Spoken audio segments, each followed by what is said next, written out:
Hello friends, welcome to SND education classes. Friends, आज मैं आपका जो परसेंटेज का टॉपिक था जिसमें हमने फर्स्ट और सेकंड पार्ट बनाया था, आज मैं उसके थर्ड पार्ट को लेकर आया हूं। तो अंत तक मेरे साथ बने रहें और यदि आपने हमारे चैनल को अभी तक सब्सक्राइब नहीं किया तो सब्सक्राइब कर ले, ताकि और साथ में बेल आइकन भी प्रेस कर ले, ताकि ऐसी ही नॉलेजेबल वीडियोज़ जो है जब भी मैं आपके लिए लेके आता हूँ सबसे पहले आपको प्राप्त हो सके। तो चलिए शुरू करते हैं। हमारा पहला सवाल है, एक व्यक्ति 10 मिनट में 20 लाइन टाइप करता है। अब उसके बाद लिखा है लेकिन लाइन में 8% जगह जो है खाली छोड़ता है। 40 लाइन वाले 23 पेजों को वह कितने समय में टाइप करेगा, जबकि वह अब जो है पहले का 25% ज़्यादा स्थान खाली छोड़ता है। तो चलिए देखते हैं कि जितना टिपिकल ये सवाल दिखता है उतनी ईजी तरीके से हम इसको कर सकते हैं कि नहीं। तो अब देखिए आपकी जो इसकी इफ़िशियंसी है तो मैं बता देता हूँ, वो है आपके 2 लाइन पर मिनट की। ठीक है ना। अब देखिए लेकिन लाइन में 8% जगह खाली छोड़ रहा है, तो 8% निकालना पड़ेगा। सही है। 8% अगर मैं बात करूँ टोटल कितना होता है, 100% होता है। तो 8% तो जगह खाली छोड़ ही रहा है, तो कितना परसेंट अब बचा, 92%। ठीक है। तो अब वो कितनी जगह भरेगा, मतलब कितनी जगह भर रहा है, 92% वो जगह कवर कर रहा है, 8% छोड़ दिया। अब बोल रहा है कि 40 लाइन वाले 23 पेज कितने हैं, 40 तो लाइन है और ऐसे कितने पेज हैं, 23 पेज है, जबकि वह 25% अब जो है पहले का ज़्यादा छोड़ रहा है। सही है। तो पहले कितना टाइप कर रहा था, वही बात है, पहले वो 8% की बात कर रहा था, लेकिन अब जो है वो 25% ज़्यादा जगह छोड़ रहा है। तो 8% का मतलब पहले जितना छोड़ रहा था उसका हम साइड में इसको करेंगे, तो जो ये पहले कितना था आपके 8% जगह छोड़ रहा था, और अब जो है वो कितना 25% छोड़ रहा है। तो 25% और ये परसेंट हटा तो यहाँ पे 100, 25 चौक 100 यानी कि 2, और 8 और प्लस 2 अगर छोड़ेंगे तो अब वो जो है 10 वर्ड्स छोड़ रहा है। सही। तो अब देखिए कि 100% का जब 10 माइनस करेंगे तो कितना आएगा। ठीक है, ये 100% और 10 माइनस किया तो 90 कवर करेगा। ठीक है, अब तक में ये पूरी बात होगी। अब मैं सिंपली तरीके से बताता हूँ कितना बटा किसका, वही वाला फॉर्मूला जैसा कि आज तक हम करते आए हैं। देखिए किसकी बात की जा रही है, किसके मतलब जिस चीज़ की बात की जाए वो ऊपर और जिस पर बात की जाती है वो नीचे। जैसे कि आपके 40 लाइन इंटू कितने 23 पेज है। अब देखिए कितनी जगह छोड़ रहा है, तो अब तो 90 जगह छोड़ रहा है ना। जिसकी अभी की बात की जाती है वो ऊपर है और जिस पर बात की जा रही थी वो नीचे है, तो यहाँ पर क्या आएगा आपका 90। ठीक है। अब नीचे देखिए कि कितने का फ़र्क आया था, 2 का आया था, और अब कितना बचा था 2 के आने से, ये आपके जो है 92 की बात की जा रही थी यहाँ पर, है ना। तो 2 का तो फ़र्क आया और ये 92 आ जाएगा, है ना। तो अब इसको आप काटेंगे तो कितना आएगा, ये आपका समथिंग 950 मिनट आएगा। अब जो दूसरा सवाल है वो है कि एक मजदूर एक सप्ताह में 60 घंटे कार्य करता है, एक हफ्ते की बात कर रहे हैं, तथा कितने 24,000 रुपये प्राप्त करता है। यदि उसका प्रति घंटे वेतन जो है 40% बढ़ रहा है, वह कार्य जो है वो 16 सही 2/3% कम करता है, तो आय में प्रतिशत परिवर्तन पूछा है। देखते हैं। मैं एक बात जानता हूँ कि परसेंटेज से ही अगर सवाल सोल्व हो जाता है तो कैलकुलेशन छोटी हो जाएगी। हम बात करते हैं यहाँ पे किस किस की बात हो रही, एक तो वेतन की और दूसरी जो है उसके यहाँ पर कार्य की बात की जा रही है। तो कार्य को मैं यहाँ पे ड्यूरेशन से दिखाता हूँ, है ना। और जो ये एक वेतन है तो इसकी जो है सैलरी। ठीक है। देखिए सैलरी में 40% का फ़र्क आ रहा है, तो 40% का मतलब होता है फ्रैक्शन आपके 2/5, 40/100 करेंगे तो 20 दूना 40 और 20 पंजे 100। ठीक है। तो वो कितना कार्य कर रहा था, पहले जो उसकी सैलरी थी वो कितनी थी, 5 थी। अब वो बोल रहा है कि बढ़ गई है, तो कितनी बढ़ गई है, 2 बढ़ गई है, तो यानी कि 7 हो गई है ना। अब यहाँ पर बात की जा रही है आपके ड्यूरेशन की, तो ड्यूरेशन देखिए कितना कितना दिया गया है, 16 सही 2/3%। और आप सब जानते हैं कि 1/6 जो होता है इसकी फ्रैक्शन होती है। तो पहले वो 6 काम कर रहा था, अब कितना कर रहा है, एक काम कम कर रहा है, तो कितना कर रहा है, 5 कर रहा है। और इन दोनों को जब मल्टीप्लाई करेंगे तो एक्चुअल में उसका जो है आय का एक परफेक्ट पता चलेगा। तो कितना है, 5 छंग 30 और 5 7 35, कितने का फ़र्क आया, +5 का आया। ठीक है, अब जब +5 का आया तो किस पर आया, 30 पर आया और इंटू 100, क्योंकि प्रतिशत में परिवर्तन मांगा है दोस्तों। तो ये जो है आपको मैंने वैसे ही बता दिया था कि 5 छंग 30 और 100/6, और इसकी जो मेरे को परसेंटेज पता है 16 सही 2/3 एज इट इज़ आंसर। तो अब वो चाहे 60 घंटे कार्य करता हो, ये तो आपको सिर्फ और सिर्फ कन्फ्यूजन करने के लिए ही यहाँ पर दिया गया है।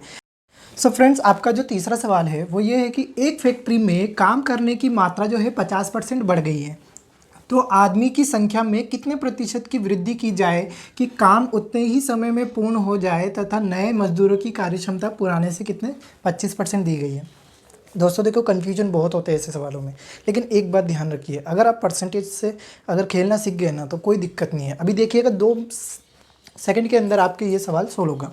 तो जैसे कि अभी आपसे बोल रहा है कि एक तो आपके मेंस की बात की जा रही है, ठीक है।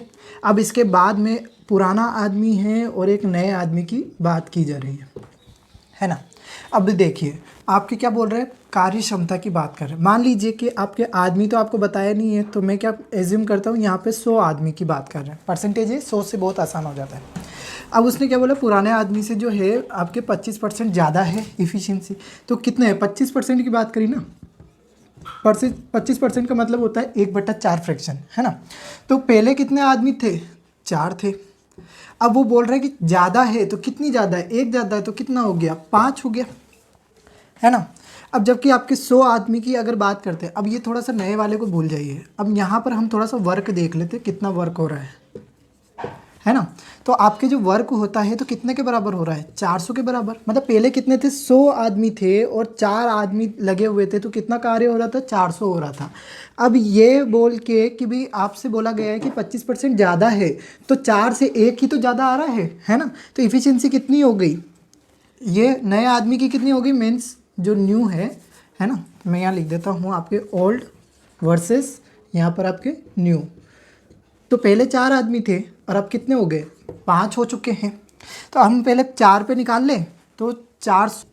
अब बोल रहा था कि भाई कार्य की कितना बढ़ गया है, 50% बढ़ गया है ना। तो 50% का मतलब होता है आपके 1/2। तो 1/2 जब करेंगे तो कितना आ जाएगा, 200। अब उसी कार्य को जब अगर 5 आदमी से डिवाइड करेंगे तो कितना आएगा वो आप देख लीजिए। तो 5 चौक 20, तो यानी कि आपके 40% जो है, 40% जो है यहाँ पर आपके जो समय की बात की जा रही है, ठीक है ना। तो 40 मिनट, है ना। तो ये आपका हो जाएगा आंसर। तो इस तरीके से समझिएगा फ्रेंड्स। आपका जो चौथा सवाल है, यदि आयकर में यानी कि टैक्स में जो है 19% की वृद्धि की गई है, तो शुद्ध आय में मतलब इनकम में 6% की कमी होती है। तो मतलब कि नेचुरल इनकम की बात की जाती है, तो 6% की जो है यहाँ पर कमी हो जाती है। तो आयकर की दर यानी कि रेट ऑफ जो है आपके टैक्स पूछा गया है। सिंपल तरीका है, कोई ज़्यादा मेहनत नहीं है। देखिए कितने आयकर की बात करें ना, तो ये आपके जो है यहाँ पर आपका टैक्स, और टैक्स का 19% जो है निकालिए, और यहाँ पर जो आपका नेचुरल इनकम है वो जो है आपके इस कितने से है, 6%। इतने का फ़र्क आएगा। गैप पर देखिए, गैप तो उतना ही रहेगा ना, कमी है वृद्धि है, तो जितना गैप है दोनों के बीच में इधर बढ़ेगा तो इधर भी बढ़ेगा, है ना, उस हिसाब का जो गैप है। तो अब देखिए टैक्स और इनकम जो है आपकी वो यहाँ पर, तो 6/19 आ जाएगा, ये तो कट जाएगा, है ना। अब आप एक बात देखिए यहाँ पर, एक तो ये इनकम है ना, और माइनस टैक्स करते हैं तभी तो आपकी जो है नेचुरल इनकम आपके पास आती है। तो अगर मान लीजिए आपका टैक्स कितना है, वो कितना था आपका 19 की बात की जा रही थी, और ये जो है इतना था, तो कितना आपका इनकम हुआ, तो 25 में से 19 जाएगा तभी तो 6 आएगा, है ना। तो ये 25 आया। अब मैं आपको सीधे सीधे बता देता हूँ, आपसे आयकर की दर पूछी गई है, ठीक है दोस्तों। तो आपका जो नेचुरल इनकम होता है वो तो आप ऊपर रखते हैं, और जो आपका टैक्स होता है, एक्चुअली इनकम होती है, तो ये 25 यहाँ पर और ये 100, तो 25 चौक 100 यानी कि 6 चौक 24% जो है वो आपकी rate of income tax IT होता है। इस तरीके से आप इस सवाल को कर सकते हैं। सवाल देखते हैं ताकि और अच्छे से समझ में आए। तो आयकर ये आपका टैक्स हो गया। अब आप एक बात तो समझ गए होंगे कि आपके ये 17/100, और वहाँ पर अगर बात की जाती है आपकी इनकम की, मतलब कि शुद्ध आय, तो यानी कि NI नेचुरल इनकम इंटू कितना 3/100। अब देखिए ये 100 तो कट ही गया, है ना, और टैक्स बाई NI कितना हो गया 3/17 हो गया। अब आप एक बात देखिए कि वैसे ही इनकम की बात की जाती है, तो मैं आपको यहाँ पे फॉर्मूला बता देता हूँ। इनकम जितनी टोटल होती है उसमें से आप जब माइनस करते हैं टैक्स को, तब जाके आपको आपकी नेचुरल इनकम प्राप्त होती है। बन गया ना फॉर्मूला। तो देखिए इनकम हमको पता नहीं है, टैक्स हमको पता है। टैक्स जो है वो 17 है, और यहाँ पे इनकम जो जनरेट हुई है आपकी नेचुरल इनकम वो 13 है। तो कितना आएगा, तो 20 अगर मैं यहाँ पर रखता हूँ तो 20 में से 17 जाएगा, तभी तो आपकी 3 आएगी, है ना। गेप उतना ही रहता है जितना हमेशा से चला है, बढ़ रहा है तो इधर भी बढ़ रहा है ना, ये है। तो जब आपकी इनकम होगी 20 और आपका जो नेचुरल इनकम कितना था वो था 3, तो अब आप सिर्फ सिंपली देख सकते हैं कि नेचुरल इनकम ऊपर, आपका इनकम हो गया नीचे, और इसका 100%, है ना, और 20 पंजे 100 यानी कि आपके 15% का जो है यहाँ पे इनकम टैक्स है। ठीक है दोस्तों, ये आपका रेट ऑफ टैक्स हो गया। फ्रेंड आपका अगला सवाल है, जो कि आपका चौथा सवाल है। आदमी की जो है आय वो 6000 बढ़ गई है, तो कितनी बढ़ गई है 6000 आय जो है बढ़ चुकी है। अब देखिए आयकर की दर जो है 18% से घटकर, तो 18% थी पहले, कितनी रह गई अब यहाँ पर आपके 15% रह गई है ना। अब जब 18% से 15% रह गई है, जबकि दोनों ही स्थिति में 25% यहाँ पर पहले भी छूट दी गई थी, ठीक है, और यहाँ पर भी आयकर में 25% की छूट दी गई थी। तो दोनों ही स्थिति में वह जो पुराना अगर आयकर चुकाता है तो प्रारंभिक आय कितनी है, ठीक है, तो वो आपसे पूछा है। दोस्तों इसको मैं दो तरीके से बताऊंगा, एक लॉन्ग मेथड, एक शॉर्ट मेथड। देखिएगा, अगर मैं बात करता हूँ आपसे शॉर्ट मतलब लॉन्ग मेथड की, मान लीजिए आय क्या है x है ना। अब वो बोलता है कि 6000 बढ़ गई, तो एक यहाँ पर हम इक्वल करके चलेंगे, और ये जो है आपके 6000 बढ़ गई, है ना। अब देखिए वो 25% का फ़र्क लेके आ रहा था, है ना, तो 25% तो वैसे भी छूट दे ही रखी है ना। 18% चुका रहा है, ठीक है, तो यहाँ पर आपके x का 18%, तो ये एक हो गया, और ये जो यहाँ पर और 25% जैसा कि दे रखा है, तो कितना अब बचा, 25% तो मुफ्त है, तो कितना बचा 75%, तो 75/100 बराबर x प्लस 6000। अब यहाँ पर भी कितना 15%, तो 15/100 इंटू 75/100। देखिए गैप तो उतना ही है जो फ्री है ना। अब इसको काट लिया, इसको काट दिया, ये कट गया, ये कट गया। अब जब आप इसको सोल्व करेंगे तो कितना आ जाएगा, x इंटू 18 इंटू 75 बराबर आपके 15 जो यहाँ पर हो गया आपके।